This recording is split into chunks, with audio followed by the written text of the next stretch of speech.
There is a group of people in this world who are too rich to receive help and too poor to feel safe.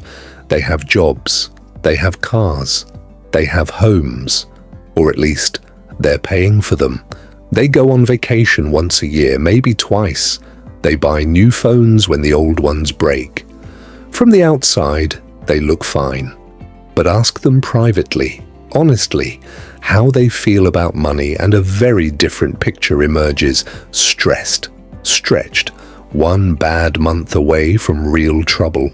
Quietly terrified that the life they've built could unravel faster than they ever imagined.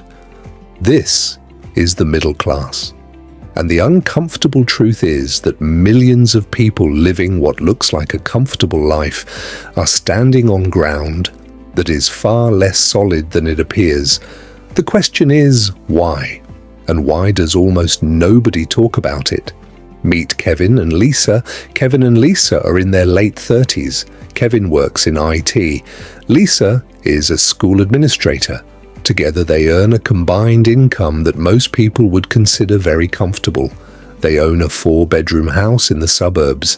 They have 2 cars. Their kids go to good schools. They take a family trip every summer. On paper, Kevin and Lisa are doing well. But here is what the paper doesn't show. Their mortgage takes up nearly 1/3 of their monthly income. Both cars are financed. They have credit card balances they've been meaning to pay off for 2 years. Lisa's student loans are still running in the background. The family vacation went on the card. The kitchen renovation they did last year also on the card. Kevin and Lisa have a combined savings account with enough to cover about 6 weeks of expenses. That's it. No investment portfolio, no passive income, no safety net beyond that 6 weeks. If Kevin lost his job tomorrow, they would be in serious trouble within 2 months. Does this sound familiar?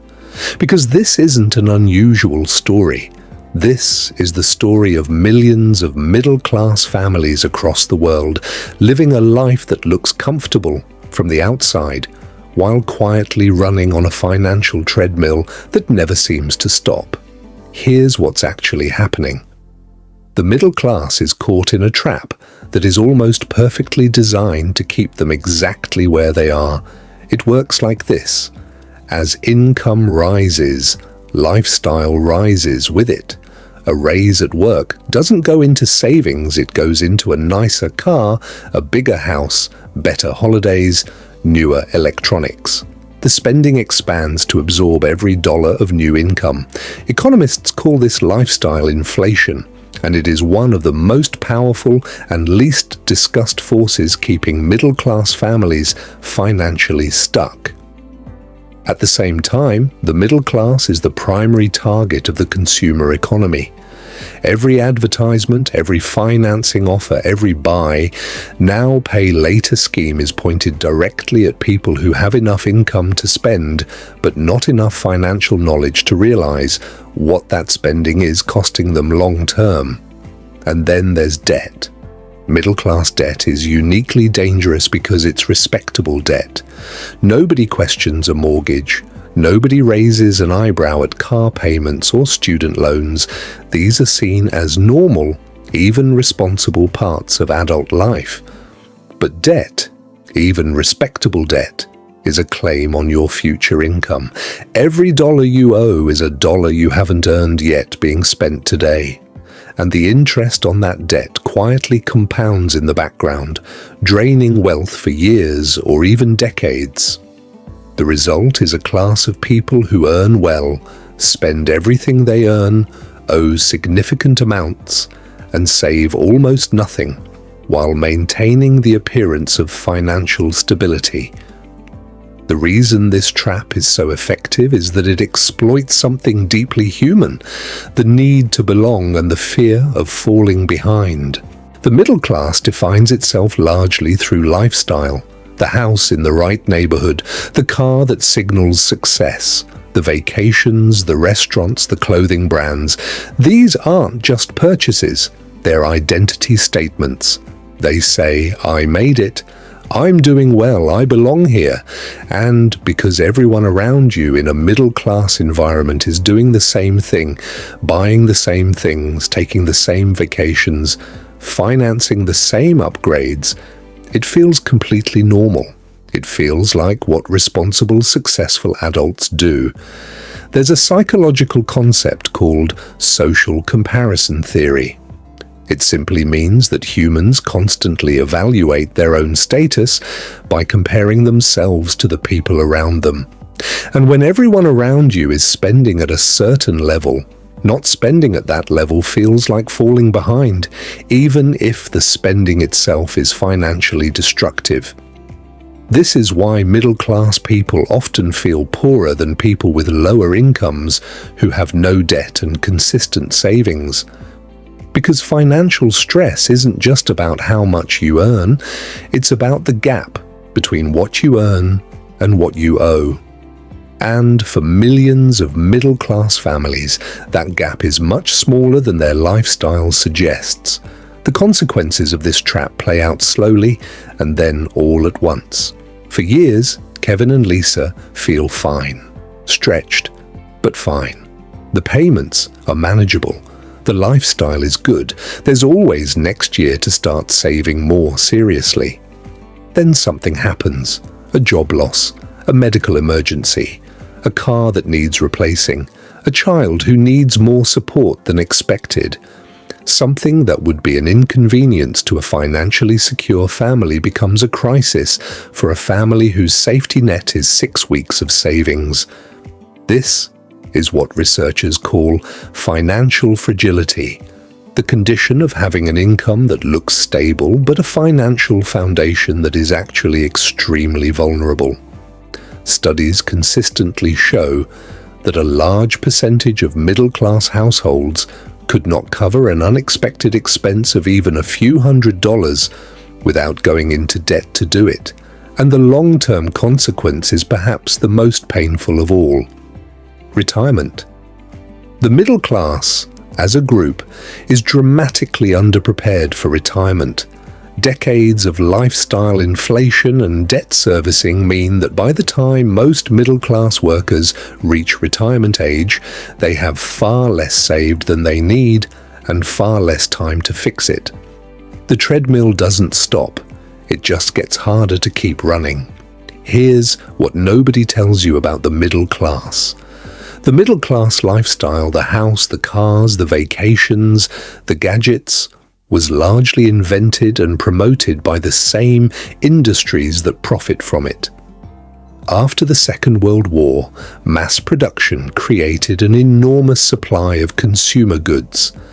To sell those goods, companies needed to create demand. And so the idea of the modern middle-class lifestyle was born, carefully marketed as the definition of success, of having made it, of living the right kind of life. The mortgage industry profits from your house. The car industry profits from your vehicles. The credit card industry profits from your balance.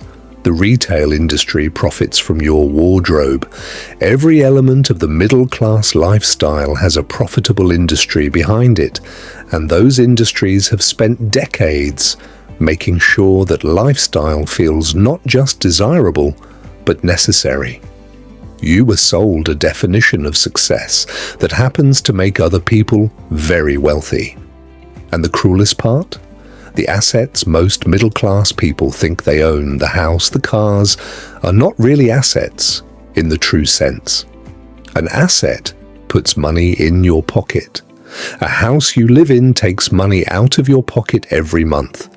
A car loses value the moment you drive it. These are liabilities dressed up as achievements. So what can Kevin and Lisa and the millions of people in their situation actually do? First, stop letting income define spending. Every time income increases, resist the automatic upgrade. Direct the raise, the bonus, the extra income into savings or investments before lifestyle has a chance to absorb it. Pay yourself first, before the mortgage, before the car payment, before everything else. Second, audit the debt. Not all debt is equal. High-interest consumer debt is an emergency. Mortgage debt is manageable but needs to be understood. The question isn't just how much you owe, it's how much that debt is costing you every month in interest and what you could be doing with that money instead. Third, build a real emergency fund. Not 6 weeks, 6 months minimum. This single change transforms financial fragility into financial resilience. It means a job loss is a problem, not a catastrophe. It means an unexpected expense is an inconvenience, not a crisis. Fourth, start investing even small amounts consistently. The middle class tends to wait until they feel financially comfortable to start investing, but that moment rarely comes if lifestyle inflation keeps absorbing every dollar of extra income. Start small. Start now. The time you lose waiting costs more than the amount you're waiting to have. Fifth, redefine what success looks like. A smaller house with no debt is more financially powerful than a larger house with 30 years of payments. A modest car you own outright gives you more freedom than a luxury car you're financing.